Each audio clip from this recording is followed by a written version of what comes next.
A Lion Air Boeing 737 crashed into the sea this morning.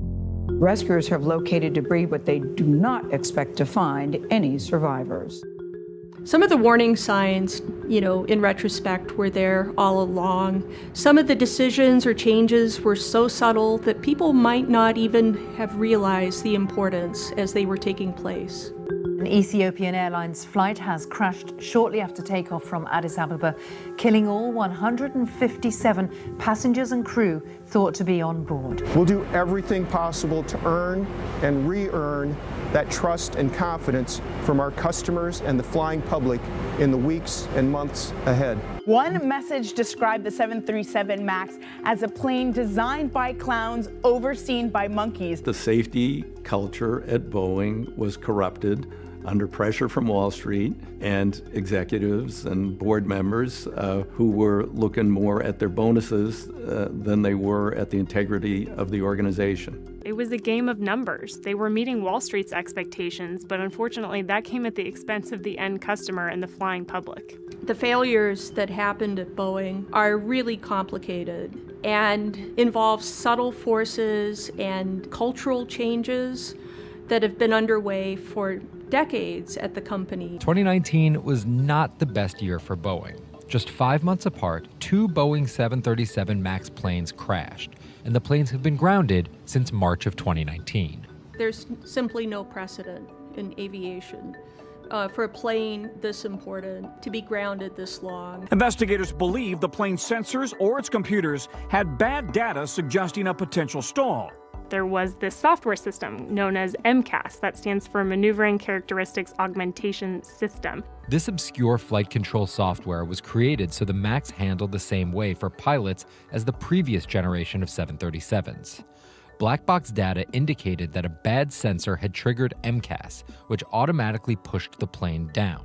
Within probably 24 hours of them discovering this, Boeing and the FAA put out a warning indicating that this could occur and then also telling them how to counteract it. I've covered dozens and dozens of plane crashes, and one of my mantras has always been that crashes don't occur for the same cause. China grounded the plane and it just set off a ripple effect. Boeing is an incredible company, and hopefully they'll very quickly come up with the answer. Every time it seemed like Boeing was just around the corner, then, a new issue cropped up. MCAS wasn't the only issue on this airplane. You had issues where the computers were getting overloaded with information. Now there's a new issue that the computers don't start up properly when you want them to. And then the first batch of really embarrassing employee emails leaked. The FAA is demanding answers from Boeing after they waited months to disclose to the agency internal messages between test pilots who were working in the 737 MAX flight simulator. It's running rampant in the sim on me. One pilot referencing the flight simulator. The plane is trimming itself like crazy. The emails came out 2 weeks before Boeing's chief executive, Dennis Muhlenberg, was due to testify before Congress. 346 people are dead because what these chief pilots described as egregious. You're the CEO. The buck stops with you. Did you read this document? And how did your team not put it in front of you, run in with their hair on fire, saying, we got a real problem here? In 1997, Boeing merged with McDonnell Douglas, another aerospace and defense giant. Boeing said, let's do a merger. We'll continue with the innovation, and maybe McDonnell Douglas will help us in terms of our structure and telling our story to Wall Street. Almost immediately you began to hear kind of a bitter joke coming out of Seattle that McDonnell Douglas had used Boeing's money to buy Boeing. Harry Stonecipher, a former GE executive and McDonnell Douglas CEO, becomes COO. More and more of the company's style and culture began to be more of a McDonnell Douglas sort of picture. Stonecipher would eventually become CEO and continued his emphasis on controlling costs within the company. We had breakfast with the president of the commercial This is Stan Sorcher. He was a physicist at Boeing for over 20 years and felt these changes firsthand. And he said he was so proud of cutting his capital expenditure budgets by 60%. Capital expenditures for us were improvements in the factory, in the shop floor, in processes and materials and things like that. By 2000, there was a great deal of dissatisfaction with the way our problem-solving culture was being displaced. And we thought it was just much more difficult for us to do our job. And that's when a lot of people trace this sort of fundamental shift in thinking in terms of what you prioritize, whether that be profits or whether that be engineering. Further evidence of a move away from engineering prowess and innovation to profit was Boeing's decision to move company headquarters to Chicago. This was a company that was not going to make investment decisions on the basis of legacy or heritage or anything like that, but rather purely make investment decisions on the basis of returns. And it also started to shape how Boeing viewed its own internal investments in things like airplane programs, tremendously important as the company started planning for what became the 787 Dreamliner. Ladies and gentlemen, your 787 Dreamliner. For this event, July 8, 2007, so 787, they raised the factory door and there was the plane. But at the time, it was an empty shell. We didn't know it, but it was all for appearances. It was going to be about outsourcing to the places where we could produce things more cheaply, as opposed to the finest, best, safest airplanes in the world, which is what Boeing made for decades. This works for running shoes, ladies' garments, cell phones, hard drives, integrated circuits. It works for everybody. It'll work for you. And I thought, no, it won't. Boeing had never done a plane using this system before. This was very different from, Boeing controlling the processes itself. And it did not go well. The worst I could think of was that we'd be 3 months late, which is a shooting offense at Boeing. It wasn't 3 months late, it was 3 years late. It wasn't $5 billion over budget, it was 30 or 40 or $50 billion over budget. Grounded the fleet for 3 months. The suppliers, were just in over their heads, most of them. We had years of issues. There was an engine explosion at one point. There was an electrical fire on a flight test aircraft. And I thought, okay, this experiment is done. Right? This didn't work.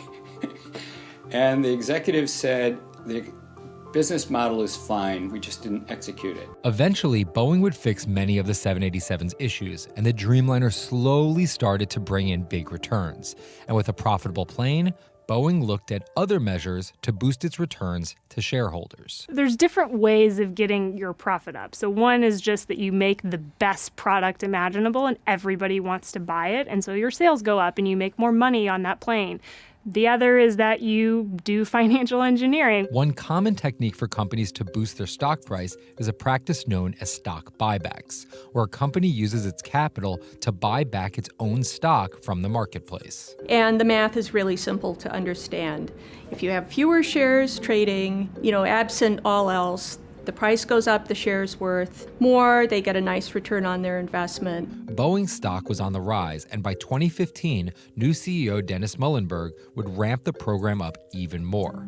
From 2014 to 2019, Boeing would repurchase about 38 billion of its own shares. They went from a relatively normal percentage, something like 30%, to over 90% of cash being returned to investors. And the contrast to pensions being cut was really shocking and sort of a bitter moment for some people.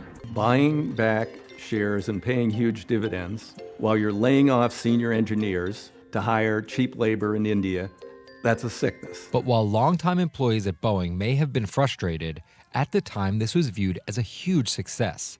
In less than a decade, the company's stock price tripled. Wall Street just loved this company. Its stock shot up. Boeing was selling record numbers of its newest plane, the 737 MAX. The 737 MAX was born out of a competition with Airbus.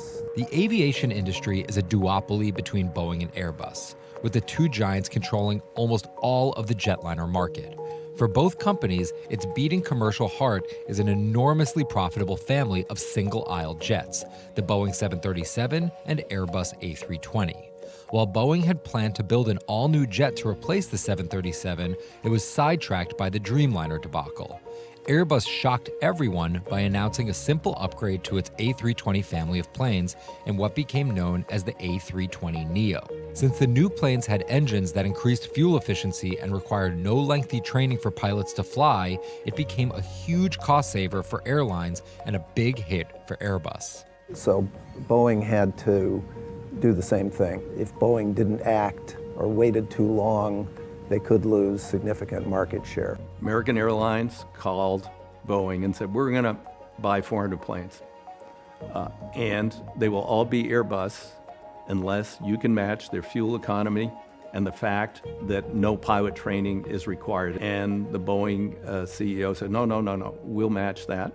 We want half that order.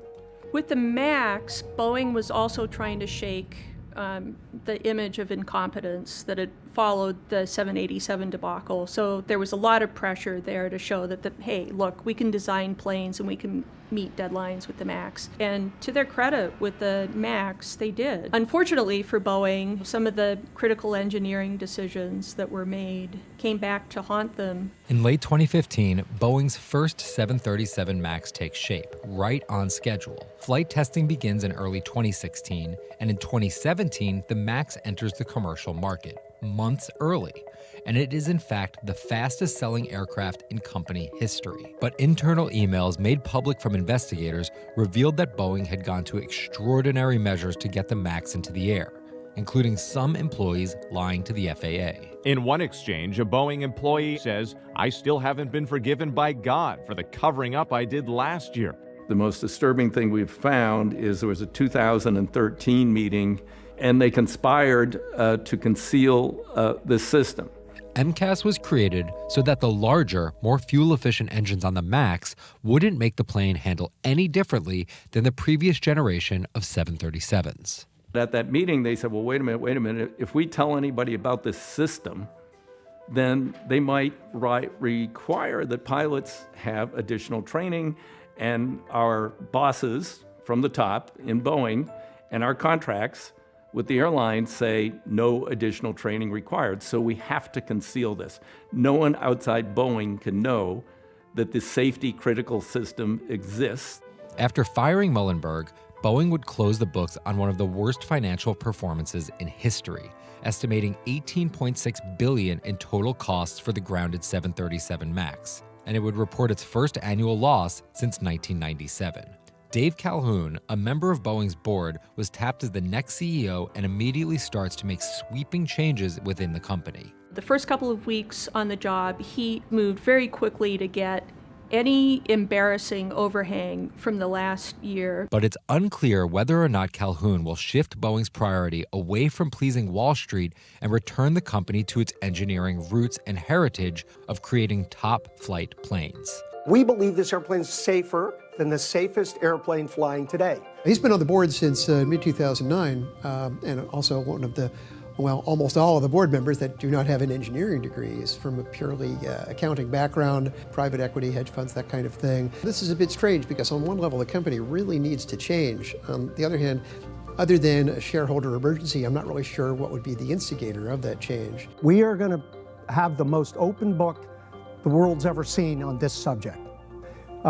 Transparency is what we lost for a moment, and it's something we have to regain because it speaks to the trust that the world has in us. I am very hopeful that he can restore the safety culture there so that they can focus on making safe airplanes. The old days of simply harvesting cash from legacy programs and returning it to shareholders need to stop.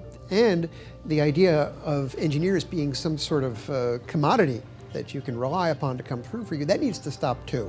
You know, the bigger issue of setting the tone, changing culture, which, you know, these things happen gradually, bit by bit. He's saying all the right things right now about correcting course, but we won't know for a while as to whether Boeing's on the right course.